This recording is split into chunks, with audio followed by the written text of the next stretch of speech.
चंद्रपूर जिल्ह्यात सूर्य आग उकत असल्याच्या चित्र दिसून येत आहे। चंद्रपूर जिल्ह्यात तापमान बघितलं गेलं तर काल चंद्रपूर जिल्ह्यातील ब्रह्मपुरी येथे 47.1 इतका तापमानाची नोंद करण्यात आली होती आणि चंद्रपूर शहराची बघितली गेली तर 44.8 इतकी तापमानाची नोंद करण्यात आली आहे। सध्या वादळी वारे मोठ्या प्रमाणात वाहत असले तरीही चंद्रपूरचं तापमान कुठेही कमी होताना दिसून येत नाही आहे।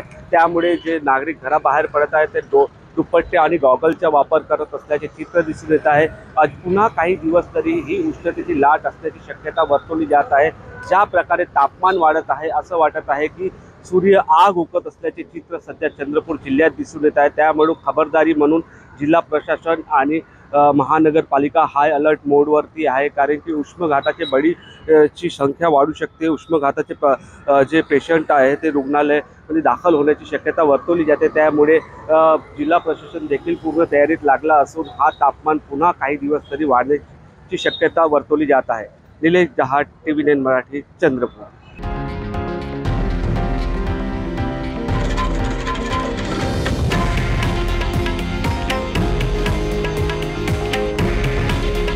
हे आहे देशातील नंबर 1 न्यूज नेटवर्क आणि आपण पाहत आहात TV9 मराठी। काळजी तुमची, हित महाराष्ट्राचं।